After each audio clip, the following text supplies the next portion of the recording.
What went wrong? Whose fault? Who are we going to throw on the coals? I used to work on a project that caught on fire. Okay, so Up the road.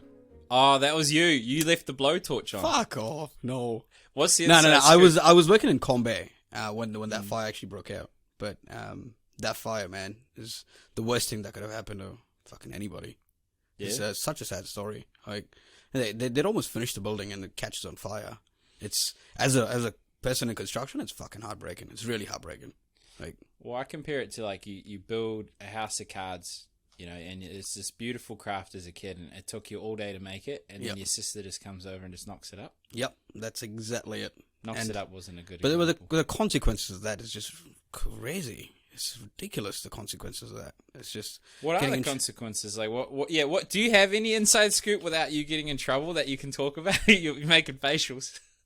What can you say and can't say? Can tell you. I mean, I don't know. Yeah. I used to work on the project. After the fire. Are we recording? We are. Yeah. We're recording. No interest. I'll just get into it. Nah. So I used to work there for 16 weeks. That's actually part of how I started my company. Because after the fire, you see, normally when you actually build a building, you'll have designers involved, the council providing consent, and the people building it. Now you've actually added on a third layer, which is called insurance.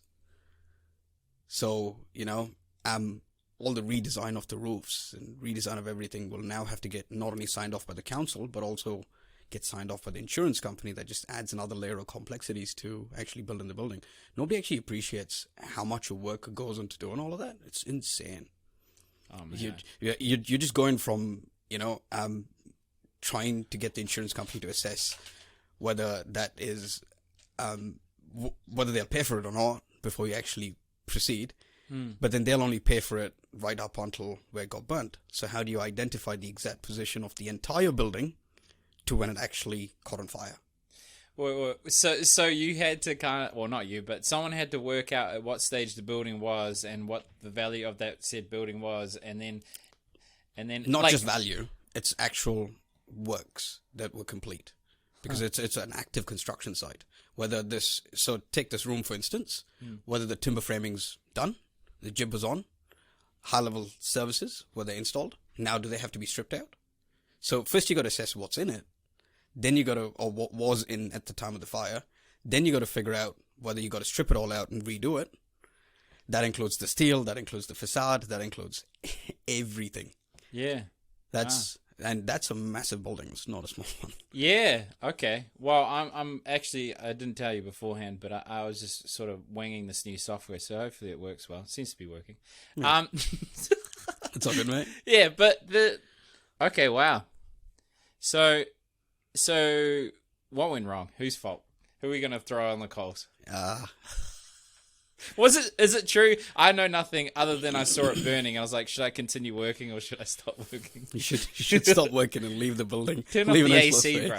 Obviously, me and safety don't get along. You can't blame one particular person for it. It was a chain of events that led to an unfortunate event. I mean, it could be the designer's fault to saying, mate, why would you build the roof made of that material? It could be the council's fault saying, why did you approve that material?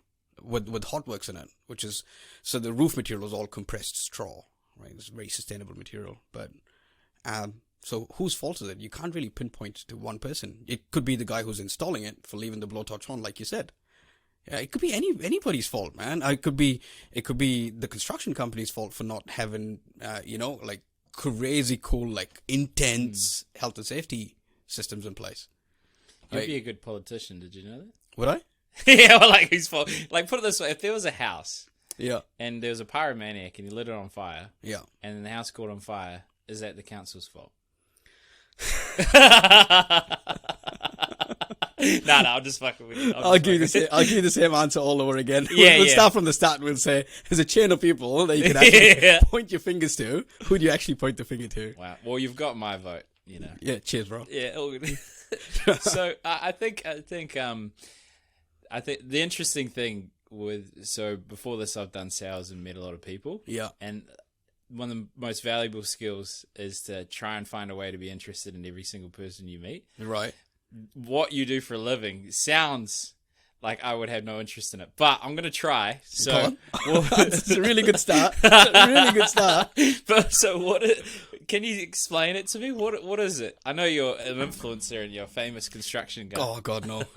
I'm not an influencer. I'm not famous. Stan's trying to make me famous. Yeah, Stan's doing a great job. I knew you before I met you. Stan's doing an amazing job. Now, but what do I do? So I work in the construction industry. Yep. So my official job title would be I'm a project control professional. Yeah. So in short, I manage time.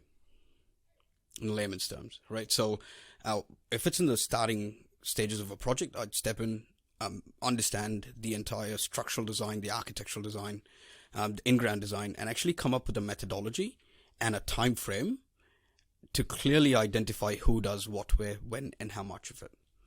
So then you have a clear picture of it's going to take 16 months to build this building, or it's going to take 20 months, and what's the chain of logically linked events that actually get you to 16 months. We call it critical path. Yeah. So it's managing time is what I do for a living. So on that, what Marvel character do you identify with? Oh, Is it I am Iron Man. I was going to say something to do with time. What's that, Mr. Strange or whatever? But Doctor Strange. Yeah, because he can influence time. Yeah, because he's got a stone, bro. I don't have a green stone, do I? Yeah, true. Okay. And I'm not a wizard. Yeah, fair enough. Okay, put it this way. So I have a theory, and I've said it on every podcast. Right. So, but I'm just testing it. Go on. I feel like the greatest, most fulfilling thing a person can ever do is to help a version of themselves in the world. So a problem that you've struggled with your whole life or witnessed people that were important to you struggle with it. And when you do that, you feel alive. You know, whether it was like at school, you're homeschooled and you felt stupid, so you get a sense of fulfillment from achieving massive success in academia, or in terms of helping people, feel included so they don't feel like an idiot. Right. You know what I mean? So using that as a filter, as a theory. Yeah. Why the hell are you managing time? Like, where did that happen? Or what are you doing? What you love, for starters?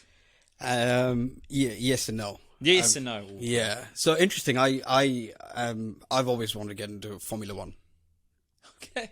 As a race engineer, not as a driver. Oh yeah. As a race engineer, I worked my entire life towards becoming a race engineer. I did my engineering in Dubai. So I spent most of my weekends on racetracks, trying to understand race strategies, work with cars, work with the people who work with cars, try to get an internship there, whatnot. Yeah. I graduated 2008. Great recession. Yeah, good timing. Great timing. Yeah. Great timing. So none of my internships came through a foreign country, Indian in Dubai. Had to find a way to make a living, right? So a company called Mott MacDonald came in and said, hey, you've got great social skills and you've got great analytical skills. Why don't you become a project planner for us and, do project controls for us? For Ronald McDonald? For Mott MacDonald, yeah. Mott MacDonald, yeah. So they're an oil and gas company in the Middle East. Huh. Yeah, so they do designs for massive oil and gas projects. Wow, right. And that's kind of how I started my career. And I said, okay, I don't know anything about planning. They said, oh, we'll teach you. We'll give you the training because you've got great social skill and, you can actually help communicate to multiple different teams and you can be this great interface. What I didn't realize when I took on the job was that I was being a race engineer just for a large-scale project. A race engineer would manage change in seconds. I had to manage change over days.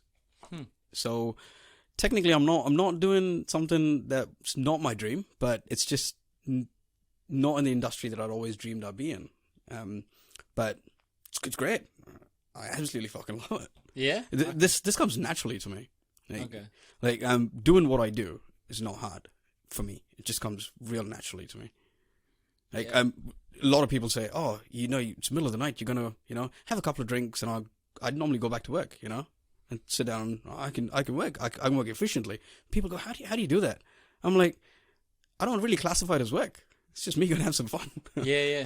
We had a couple of drinks. That was fun. I'm just going to go have some more fun. Just go. Just get drunk on the job.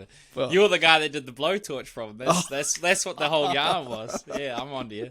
That's interesting. So, why retire if you love what you do? Well, I retired 40. Yeah. I will retire at 40. I am 35, so I've got 5 years. Yeah. Why do I want to retire at 40? Right. Okay. I've spent my entire life. I mean, that's a whole lot of 14 years now. It's like a 2-year-old saying to me, like, "Oh, my whole life I've had a break." Well, 2-year-old, that's fucked up. That's what I was gonna say. No, 14 years doing what I do, right? I mean, that's say working on the tools. That's the closest relation I come to. You know, you're working on the tools for an extended period of time. I just want to be in a position where I can influence positive change without having to do the hard yards of doing what I do now. Yeah. So in case I get into a tender program, it's starting from scratch, reviewing the substructure drawings, superstructure drawings. All of that's time consuming, right? It's great. I mean, I'm good at doing it, but do I want to do it after I'm 40? Probably not. I want to travel the world snowboarding. Oh yeah. Yeah. So Okay. it's a massive passion of mine. That's why if you see on my podcast, you'll have snowboards everywhere, and this. And mate, that's all I want to do. I just want to take my son and all my and both of them and just go traveling, snowboarding around the world. I want to live life. So that's interesting because I don't know, you might not know anything about my journey, but essentially I travel around the world doing whatever I wanted in terms of drugs and girls and working 8 weeks. I worked 8 weeks in years. Yeah. Did all that, and it was unfulfilling as fuck. Was it? Yeah, because it's like you have no reason. Like, there's going to be challenges. Like, everything equalizes in life. So whether you're rich, poor, in a good place, bad place, it becomes your normal. So if you don't have a reason to suffer or something that gets you out of bed in terms of like purpose, holding a load in terms of responsibility. Yep.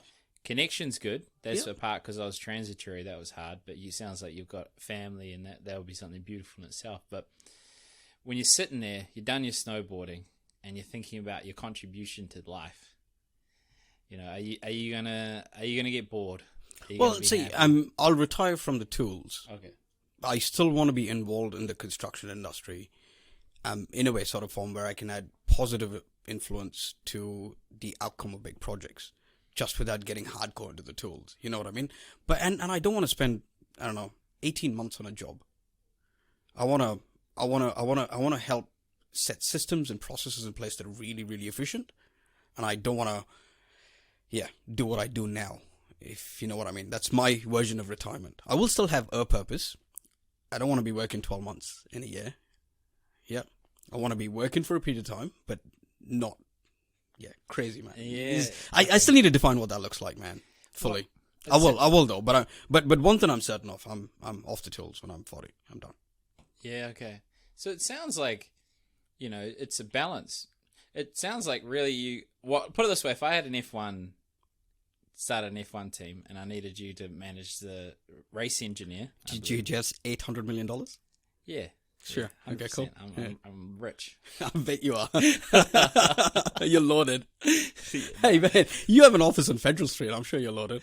Nah, I'm just here, bro. I got a $20,000 personal loan to start a new business. Yeah. I'm down to $4,000. Sweet. Good on you. So I might run out of money. Yeah. So that's where I'm at, if you're wondering. Okay, so would you do the F1 thing if you could? Like, if it was immediately now, leave everything, do that? 100%. Interesting. 100%. I mean, yep, there's a few things I'd have to learn along the way, but I'm absolutely open to the idea of the opportunity getting into Formula One, which is not an easy journey, by the way. That's going to be a long road. Yeah, it's a small crew. Really small crew. Like, there's probably only about 400 people per team, and there's only 10 teams. So, and each of those 400 people are real specialized, real skilled, very technical people. So what makes F1 so interesting? Because it sounds like you're the glue between complexity and people. It's the technology. So you say, I mean, drivers win, drivers lose. Yeah, but to succeed in Formula One, unlike any other sport, the three M's have to come together. Okay, go on. Hit me with those M's. The man, the machine, and the moment. Yeah. Yeah. The man's obviously great driver, cool. Yeah. You got the machine, and that's where the 400 people come in to actually put the entire effort into building the perfect car, right? before every race, a car stripped down and to be shipped to the next country and it's reassembled, right? Yeah, all of those moving parts assembled perfectly, and then you got your moment, which is all your race strategies, your things that happen that are outside your control, you managing change during a race, and the amount of data analytics that go into it is just insane.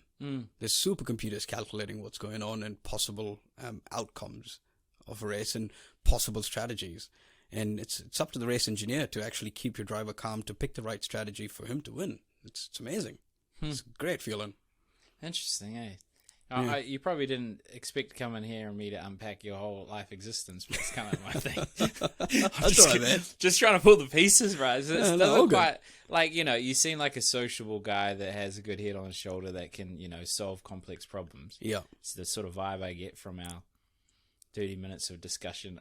Have you been speaking for 30 minutes, have we? Well, I mean, I'm incorporating the random networking event that we're both at that Stan ran. That one? Yeah. The one that was half cut. Yeah. Pretty drunk, eh? Yeah, talking about your financial strategies. Love it. Yeah. So yeah, is there a thread between the two? Is it technology?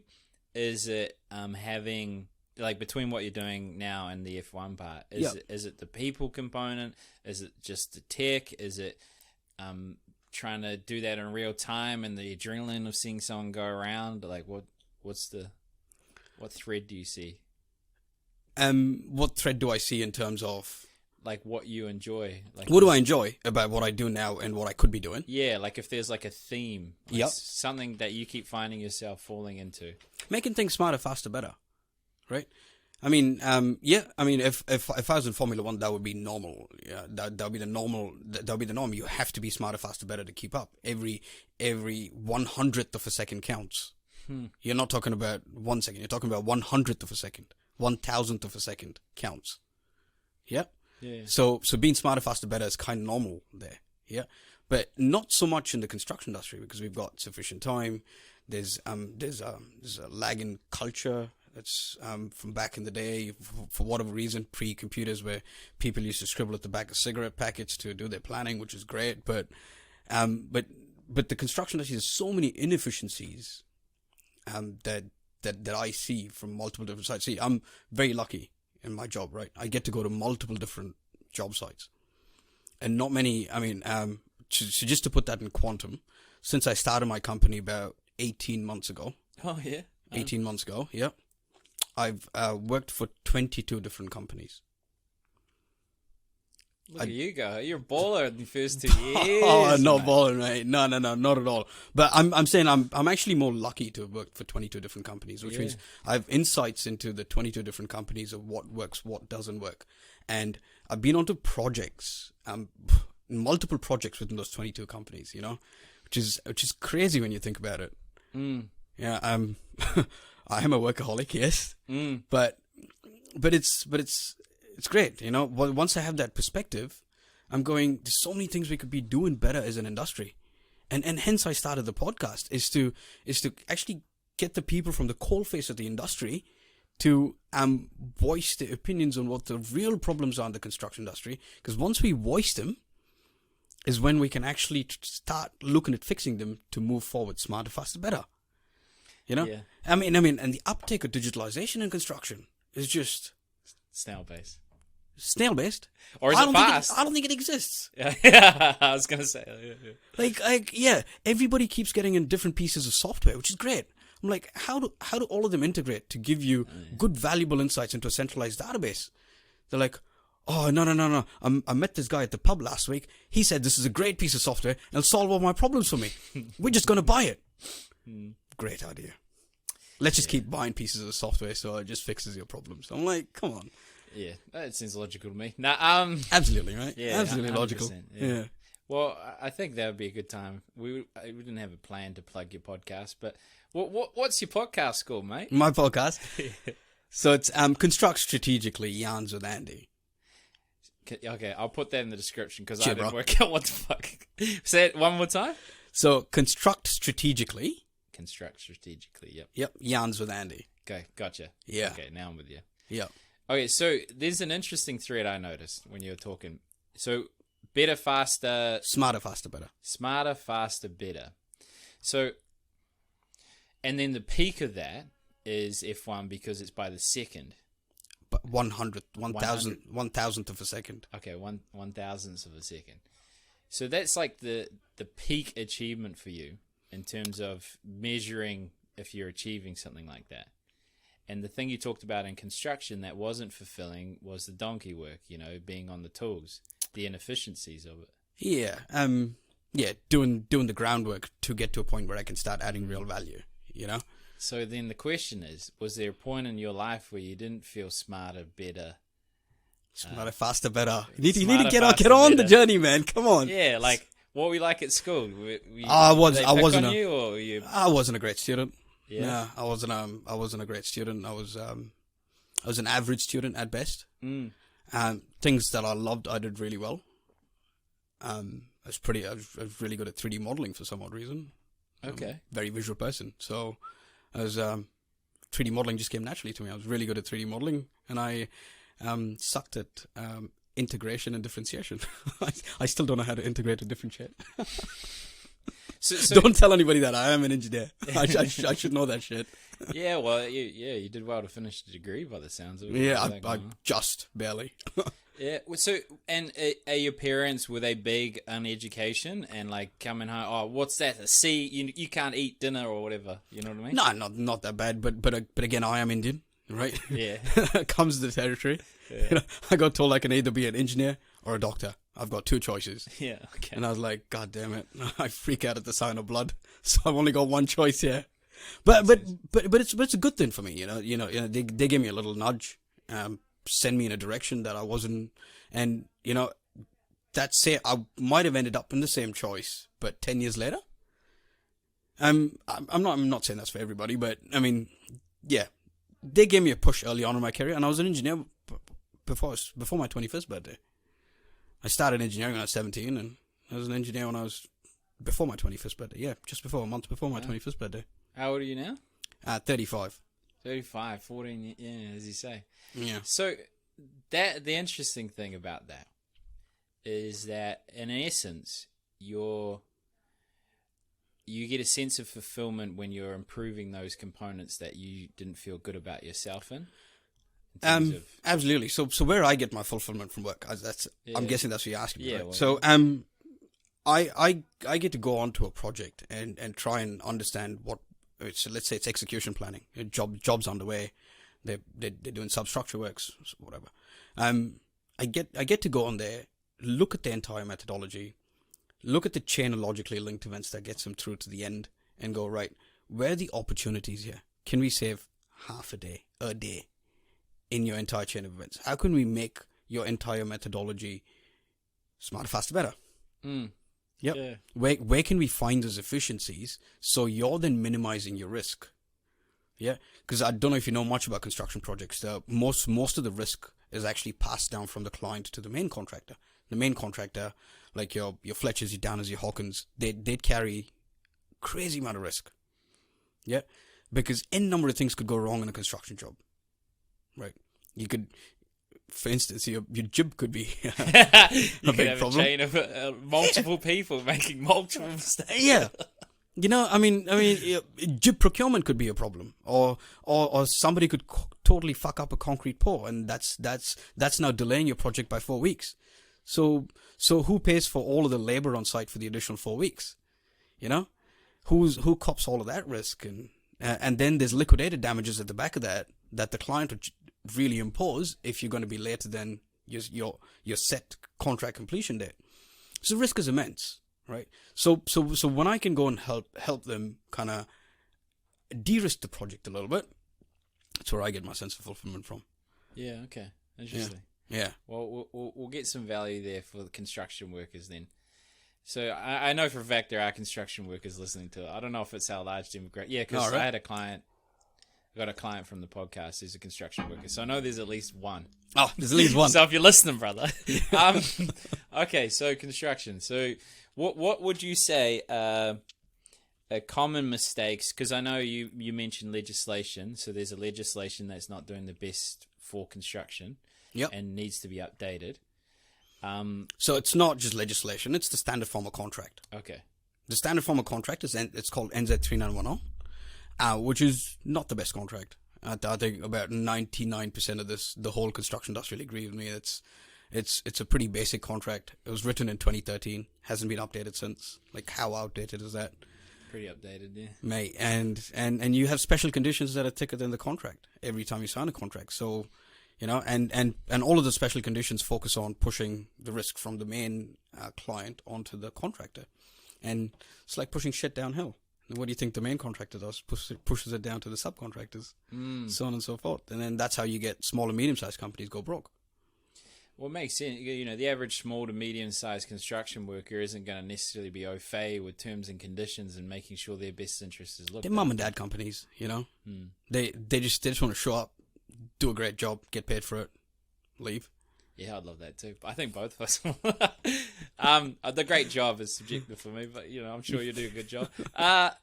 Okay, so what about these small to medium-sized construction workers? How can they be more conscious with this contracting and the wording? How can they be aware on how to protect themselves? Yeah. I think it comes back to the main contractor first, right? Okay. It's so let's say there's Fletcher's, there's Hawkins, there's Downers, there's Fulton Hogan, there's all of these big companies. The real reason they get paid money, or they get paid to do what they do, is to manage change. Yep. What we as a construction industry, the whole industry, is what we do really, really poorly, is we manage change poorly. Yep. If we can manage change more effectively, communicate more effectively to the subcontractors, communicate well in advance, manage your resource pool, we'd be a lot more efficient as an industry. I know it's easier said than done. Yep. There are people out there that are trying to do it, but construction digitalization, that's part of the solution. Yep.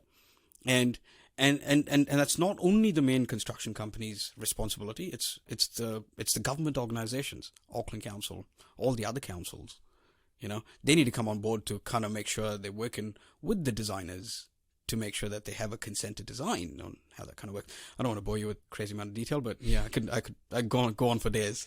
Well, as I say, it's a talent I've acquired to find everything interesting about everyone. So it could just be the way you're saying it, or if there's some insight into your character, or it's like just something I didn't know, and I'm curious. Yeah. Like, I don't even like finance. I just learned it and did it for a while just so I could teach people. You're into financial planning, aren't you? Yeah, I'm a financial advisor. Got clients, yeah. But it's boring as fuck. Is it? Yeah, but I could still learn it. Yeah, sweet. Okay, so that's interesting, because you'd think if I put myself in the construction industry, I'd be like, I'm attracted to be able to work on the tools, create things. I might not necessarily be au fait with, terms and conditions. I might not necessarily be great with people. I might be with one-on-one, but in terms of managing change and different outfits and having systems and processes to make sure that good things happen. Yep. So what do you think has led to that, I guess? Because if they're able to, they can remove these large contractors in some degree. How are you going to do that? Who's going to take the risk? Well, See, the risk is a good point, comes back to risk mitigation, right? So for the client to get a loan from the bank, he's going to go, right, show me the contract that you've got with your main contractor, and all the bank is assessing is, where does the risk sit? Gotcha.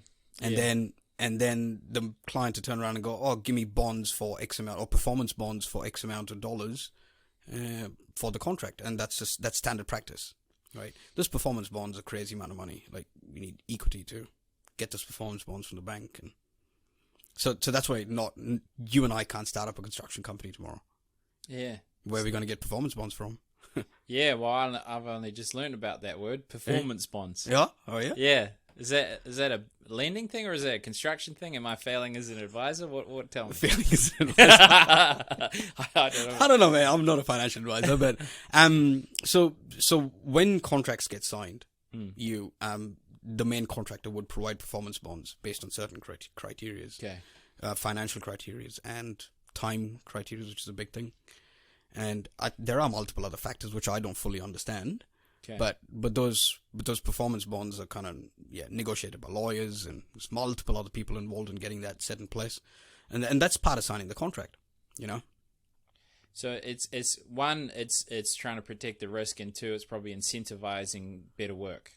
Is that yes, but again, it's more so what if the construction company goes bust or runs away, packs up shop and runs away.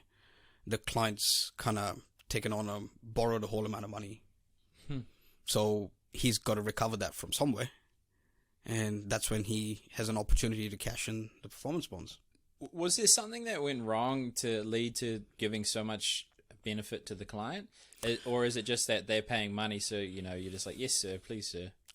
Well, how did it happen? Why is everything fucked? All right. This is probably tricky. Oh, is it? Yeah, your business lasted 18 months. You did well.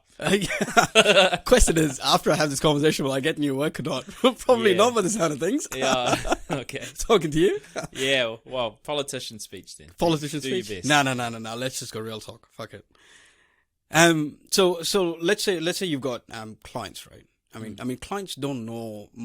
They've got the money, yes, but how much do they understand about how things work in the construction industry, you know? They don't give a shit, you know? Got the fucking money, man. I fucking hire somebody to do it, right? Yeah. So let's say you had $500 million and you wanted to build, I don't know, Combe or whatever. Yeah. Big tower. You pick. Yeah. Right. You got the money. You got 500 million. You can do whatever you want. Yeah. Right. So what do you do first? You go hire an architect and you say, mate, I've got this plot of land. What can I do with it? Right. And then you quickly realize it's really difficult managing to do it, right? You're like, I don't have time for that shit. So you then hire a project management company, you know, and you pay the project management company to manage him. So then all your initial advice that you get is from that one project management company, construction project management company, that you're getting. So you don't know better or worse whether, you know, that building's going to take 20 months to build, 15 months to build. You're like, oh. Yep, he told me that. I'm sure you go tell the bank that, and that's all locked in stone. But the problem is, at that point in time, nobody's actually reviewed the detail. The detail probably doesn't even exist, and you as a client are actually making decisions that you don't have the detail to back up with, and nobody in that chain of events actually asked the questions. Well, Mr. Project Manager, where did you come up with that time frame? How did you come up with that budget? Where did that budget come from? But then what you start doing is you then go out to tender and you go, I have a 40% design. I want you to give me a fixed price for it. That's where you start passing on all the risk to the main contractors. Okay, another stupid question. What's tender? What's a tender? Yeah, well, like, cause 40%, because, you know, I'm asking for the audience, got it. Obviously. Yeah, sure. Yeah. So, I'm asking for the audience. I'm going to learn how to use that one, man. Sorry, it took me a second to pick up on that. Yeah, you got me. I'm asking for the audience. Yeah. Nice. There's a shout out to you, Bob. Who's Bob? He struggles with big words like Tinder. Not Tinder, mate. Tender. Both, yeah. You can use Tinder to get Tinder. Swipe left, swipe right. Yeah. It is kind of like Tinder, actually. Is it? Don't get it. Tinder for property. Yeah, mate. You go, here's a set of drawings, which is 40% complete. Okay. And you put it out to tender, which means you get 5-6 construction companies that look at it and go, I'll give you a time, cost, and I'll give you my management plans or my methodology on how I'm going to build your building. Gotcha. Yeah, it is Tinder. So then you it is Tinder. Yeah. What's the 40% got to do with anything? Because that's the quality of the design. Because the like design, it's not fully completed design. Oh, okay. So designs normally go. There's a concept design, which is at about 10-20%. That's what they call it. Yeah. There's then the 40% design. Then there's your 60% design or 80% design and 100% design. Yeah. So those are the points in time when you go for council consenting. At about 80% is when you go for council consenting. And then council come back with comments, and then you issue the drawing for construction, IFC. Okay. Yeah. Sorry, it's a long way of explaining the process, but you go out for tender when you're at 40%. Okay. But sometimes you do, but most times you do. I mean, all of this is dependent on the advice you get as a client from the project management company. Yeah, I'm with you. You see, so if you get good advice, you know, you're not always picking. And here's the thing: you as a client, you always tend to pick the guy with the lowest price. It's not necessarily the best decision. You know, how do you know he's got sufficient resources? Yeah, I mean, even most government projects are picked based on who gives you the lowest quote. You know, which is insane. All your weighting is rated towards the price, right? There's obviously they do factor in a few other things, health and safety, and you know, quality, and how good is your methodology, and all of that. But if you look at it, at the end of the day, you're picking your main, or you're swiping right based on price. So you're like a hot girl on Tinder, basically. Yeah, man. Options. Yeah. You're not me swiping for days and nothing happens. Okay, so how long do you keep swiping, mate? Yeah, a lot. Yeah, I do okay when I meet people in person when I'm not shitting myself. Yeah. But in terms of Tinder, I've realized I'm just not super attractive according to the market. Interesting. Attractive enough to get something. Yeah. But I'm not in the top 1%, so that's okay. That's life. Top 1% is up there, dude. Yeah, but like I'm just not getting matches, bro. I'm just using numbers, okay? But I can see with your very good explanation, there's a lot of holes there. One, there's a person that doesn't understand something, asking someone and then outsourcing that completely, and they have a specific role and criteria that they're only thinking about. Their job isn't to think, is this the good way to do it? They're just the person, this is what I'm doing. And then you go 40% that tender thing and you put it out there, and then you got all these people competing on price, and you're just being a client with not much understanding that's using the project manager that's only worried about project managing. And or making sure his bills are getting paid. Yeah. Wow. I said this on one of my podcasts as well. Most project management companies have offices that overlook the harbour bridge. I don't understand how. What are they not managing? What are they managing? Well, go on, shit on some project managers. What are they doing wrong? I mean, project management company. I don't know, man. What are they doing companies? right? Yeah, companies. Yeah. Interesting. Why? So companies. What? So why are they getting all this money? Who's got who? I'm trying to figure that out myself. So, mate, I'm in half a mind to set up a project management company out there and go, fuck, what can I do right? Yeah. Right? Why do I have an office in my garage and not overlooking the harbour bridge? Yeah, you're doing something wrong. I'm doing something wrong. Well, if I'm picking what you're putting down, yeah, there is some discrepancy between the value project managers are adding and the price that they're charging. But definitely, 100%. So what is that? But then, as a project management company, you've now got me on board, and my only job is to protect your interests, which means screw everybody else over. That's the way I look at it. So it is. It's plain and simple. That's what it is. So project managers are like Gestapo. Not project managers. Project managers are different. Project managers are people who are on site actually delivering work. I'm talking about project management companies that give clients advice. Interesting. So what leads? Because there could be a group of people in a company that are doing good things. Like project company. I'm not shitting on all project management companies. All of you fuckers out there. No. There are. I've come across some pretty good project management companies that want to be fair and reasonable. Pretty good is the best you've found. Pretty good. Wow. Not Sorry. great. Yeah. Carry on. Not great. Not great. Great. So what's wrong with them? Tell me, not any names. Yeah, I don't you're on a mission to make sure I fucking get no more work after this podcast. No, I don't care what the fuck we talk about. I'm in the pursuit of truth, not this fucking political bullshit, right? Fair call. Me too. Okay. Me too. I mean, again, this is from my perspective, and my perspective of actually having a look at all of these different organizations, and good setup. I I like that. It's a good setup. Now you can say whatever. No, I can say it's my opinion. It's my opinion. Yeah. Okay, yeah. Protecting myself. Yeah. Fair enough. I want you to still have a business. I just want you to be brave. I am fucking brave. Yeah, Why am I not? Well, you're here. Yeah. So tell me. Yeah. So these project management companies also have somebody called the engineer to the contract, which is a really interesting role. Okay. So the engineer to the contract's role is to be fair and reasonable between both parties, the client and the main contractor, and manage the contract, which is also a shitty contract we spoke about. NZ 391 was not the greatest contract. Okay. Yep. Wow. And there's so many holes in that contract. There's words like fairly and reasonably, just like in a contract. Yeah. Right? That What's wiggle room. What's fair and reasonable to you is definitely not what's fair and reasonable to me. You know what I mean?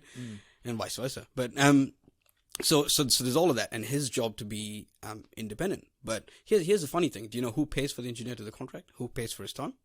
Project manager company. No, he's part of the project management company. I was trying my best. Yeah. So he's part of it. Who pays him? Yeah, who pays him? Who pays the engineer? Yeah, who that pays manages the contract? Between the main contractor and the client, who pays for it? Client? Yes, 110%. Okay, shit. No, 1 out of 2 is not bad. No, it's not bad. But when the client's paying for the engineer to the contract, you're paying his bills. Let's say you with a $500 million budget are paying his bills. Who do you think he's going to side with? Client. Why will he be fair and reasonable? You know? So there's a lot of that. And here's another thing. To be an engineer to the contract, you don't need to have any qualifications. Be like, hey, Ryan's my mate. You could be engineer to the contract. Wow. Okay, so engineer to the contract. Yeah. He's like navigating the project manager. He's part of the project management company. Oh, you're fucking losing me. Yeah. No, he's part of the project management company. Yeah. Or he could be an external, whatever. He's part of that group of people. Okay. But he's managing the contract between the client and the main contractor. Okay. Wait, who's the main contractor though? That could be one of the people you tendered it out to. Okay, so when we first started, you're like architect. Architect's there. That guy's just drawing the fucking. Okay, design. he's gone. He's there. He's still hanging around. Yeah. He's already drawn it. Fuck off. No, I don't know how it works. So you go there and then you get the 40% thing, and then you're like, yo, you guys, give me the cheap one, and you get the cheap one, and then your project manager's helping you pick the cheap one, and then there's this engineer guy. He's part of the project management company. That's getting paid by the client. Yep. And what is he managing? He's deciding. He's making sure that both parties play to the contract, and he's being independent. Okay. The client and the main contractor. Okay, and the main contractor is the person that's going to deliver on the work that we pick because they're the cheapest. And who's taking on all the risk. Okay, so I'm paying old mate to look out for me. And then old mate's being like, yo, motherfucker. Even cheaper. You suck. Oh, cheaper. Oh, or I'll introduce any amount of change, but you can't charge me extra for it. Oh, good. Oh, I can't keep more. Good. Change, man. Yeah. Do it better, faster. I do want to gold plate it, but I'll only pay you for brick standard. Oh, wow. Yeah. Okay. So the project managing companies that have these engineers on contract, not people's favorite people because they're just like, just backing up the client, and they're meant to be helping. But they are the client's favorite. Yeah. Come on. And then you've got this contractor that the guy that's meant, or girl that's meant to be helping, or non-binary, shout out. If they, I have 1% of my audience is non-binary. Oh, cool. Fun fact. So I shout them out randomly. How do you find out all these fun facts? Analytics on Anchor.fm. Ask Stan, he'll tell you. I need to get onto it. I've released 14 episodes, but I haven't checked out my analytics yet. I need to do that. It would be like probably 75% men, if I had to guess what yours would be, and then you might have non-binary because they chose to not put their details on it. But anyway, okay, I'm getting it. Yeah. So you got this supposed impartial person that's helping the best interests of the main contractor the client. Who's perceived to be impartial. Yeah, perceived to be impartial. Yeah. And then the main contractor's taking on all this risk, negotiated down to the bottom dollar, and then you got this fucking prick of a thing. You're thinking like, no, even more. Yeah. Okay, and then what goes wrong further? Because it's starting to make sense now. There's a lot that goes wrong from there. You know, I mean, so now the council comes into play. Oh, good. Yeah, they're known to be efficient. The council will turn around and go, oh, yeah, you need to alter your design to, suit the code a little bit. And then they go, yeah, there's a change notice. There's now more change.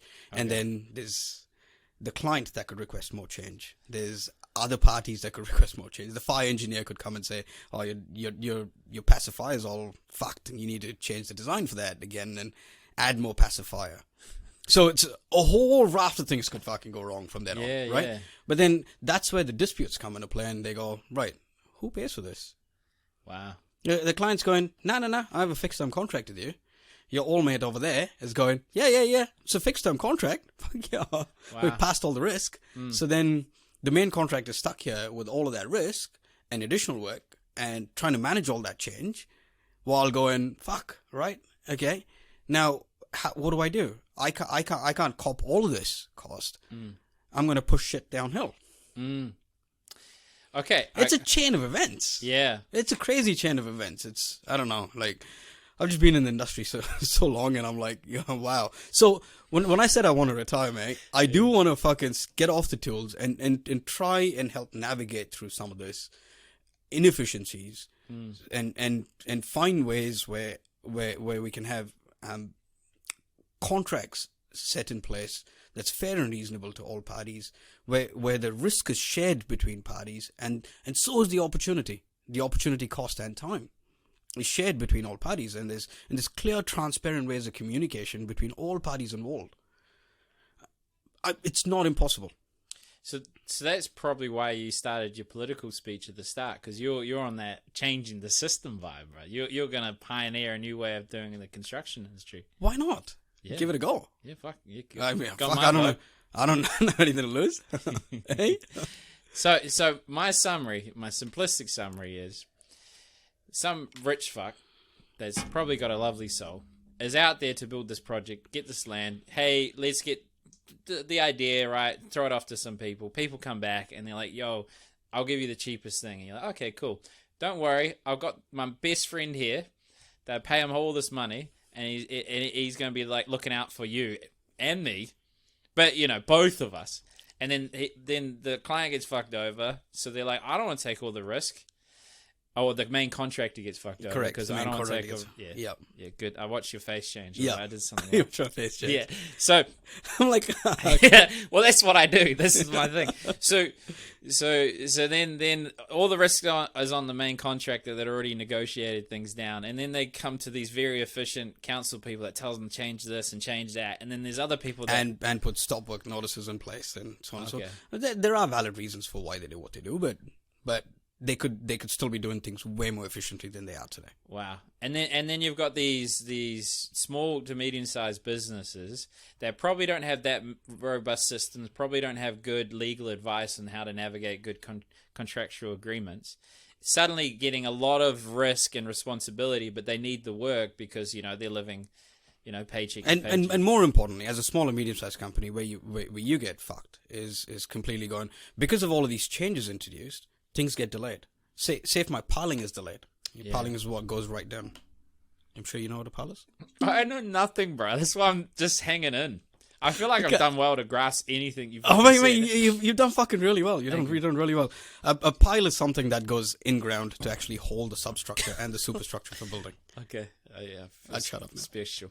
You think you felt dumb at school? That's how I feel right now. Listen, you talk.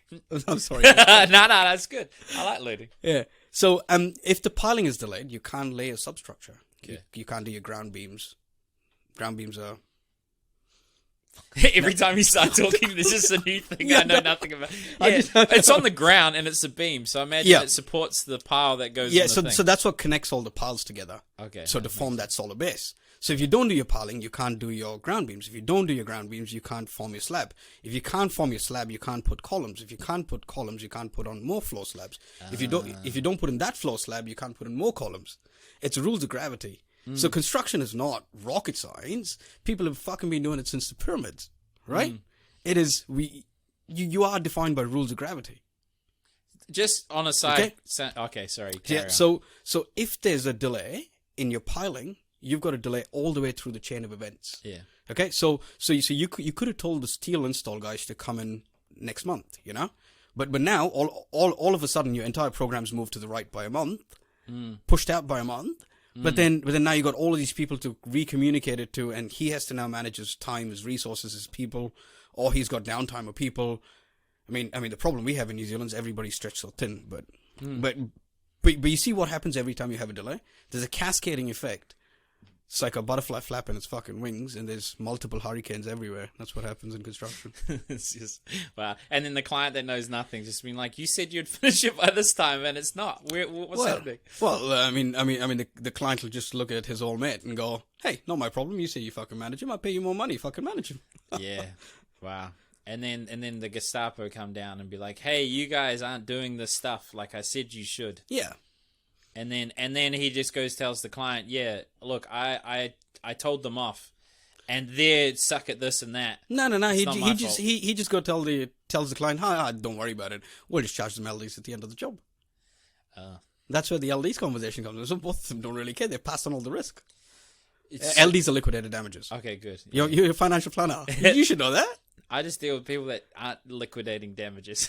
It's just simple. Like they're like, "What? How do I fund my retirement?" I'm like, "Do this." And then I don't deal with people with debt. I don't deal with people that are liquidating their businesses or whatever you said, liquidation something. No, liquidated damages. So liquidated damages are when you go over a set amount of time, the client can impose daily rates to the main contractor to say, "You said you'd finish by X amount of time. You haven't finished by X amount of time. So you now pay me $100,000 a working day or a calendar day." Wow. So already they negotiated the price down to try and get the job, and now they've got all the risk. Yeah, so I'm not starting a construction company. Well, I mean, we did work through one scenario today. No, it's fucked. I've given up. Already? No. Such a great influencer I'll become. I get more people out of this. Yeah, it's a talent you've got. Fucking hell, man. Yeah, well done.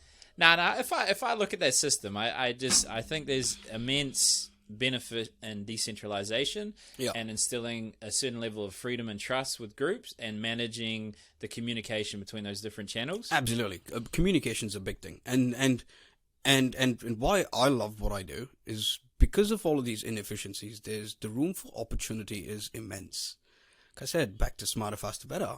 If I can save a main contractor one day. If I can resolve a dispute between two people and come up with an independent opinion of the delay and mediate the delay. I mean, I won't directly mediate the delay. All I'll do is I'll provide my independent view of the delay in form of a report, whatnot. And that means that both parties could go away understanding what the root cause of the delay were and who's accountable for that delay. You know what I mean? Whether it's a principal causation delay, which is a client causation delay, or it's a subcontractor causation or main contractor causation delay. The interesting part is that you don't actually mediate it. So what led to you just giving the report and then disappearing off into the night? It's not that. See, I'm not a mediator. See, I have one specialized skill is managing time.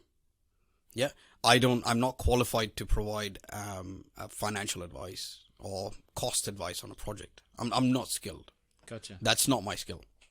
My skill is focusing on time management, focusing on effective communication, focusing on project controls, which also does include cost control, but not cost management. They're two very different things. Gotcha.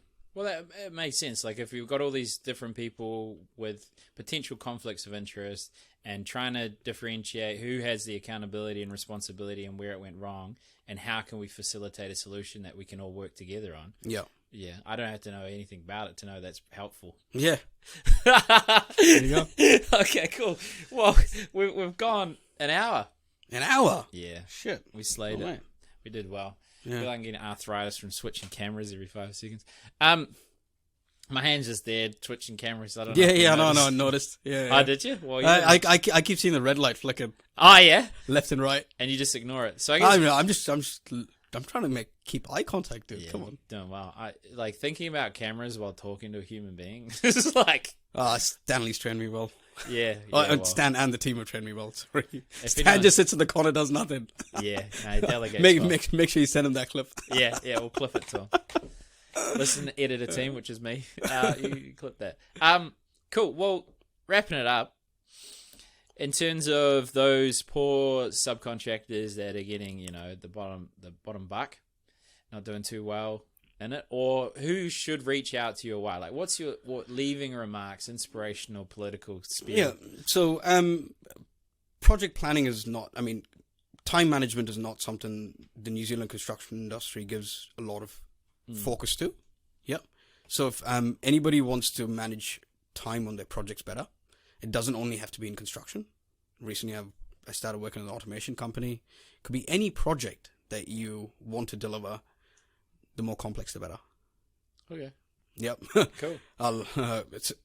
Otherwise, it's waste of time me coming in if it's not a complex project. So you've got a very complex project. How do you get from start to finish? It can be any project, and that's when you actually need a good project controls professional. What would be a project you couldn't solve though? Just to mix it out. Like if you went into SpaceX, could you fix it? It's not about fixing it. Okay. It's about clearly communicating who's doing what, where, when, and how much. That's my real value. It's enabling those chains of communication and making them really, really effective and efficient. It's interesting that it's all applying. It's what I do is not rocket science. Yeah. it's really simple, but it's a project. I mean, it could be any project.